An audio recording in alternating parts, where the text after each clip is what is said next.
فتجاوبت عيناي مع قلمي فسال الدمع دم مما جرى لك أمة التوحيد سيدة الأمم عاثت بأرضك ثلة جعلوا الفساد لهم قيم يدعون للتنوير زعما يشهدون له الهمم نبرات شعري سطرت.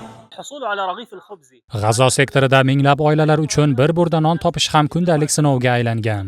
Insonparvarlik yordamlarining cheklanishi, yoqilg'i va texnik moylar tanqisligi sabab ko'plab novvoyxonalar faoliyatini to'xtatgan.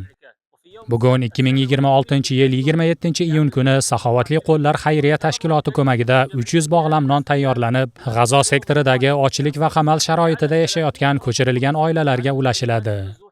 Alloh sizlarni yaxshiliklar bilan mukofotlasin va G'azo ahliga ko'rsatayotgan yordamingiz bardavom bo'lsin.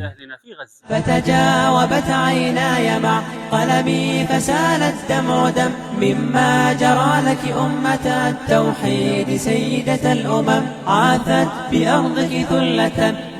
Ushbu faoliyatlarimizni qo'llab-quvvatlamoqchi bo'lsangiz, ekran ostidagi manzillar orqali biz bilan aloqa qiling. Agar moddiy yordam berishga qurbingiz yetmasa, faoliyatlarimizni kengroq tarqating. Videolarimizning ostiga izoh qoldiring. Rasululloh sallallohu alayhi va sallam aytadilar: Kim bir yaxshilikka birovni dalolat qilsa, unga amal qiluvchining savobidek ajr yoziladi. Imom Muslim rivoyati. صلى عليه منزل السبع المثاني والقلم.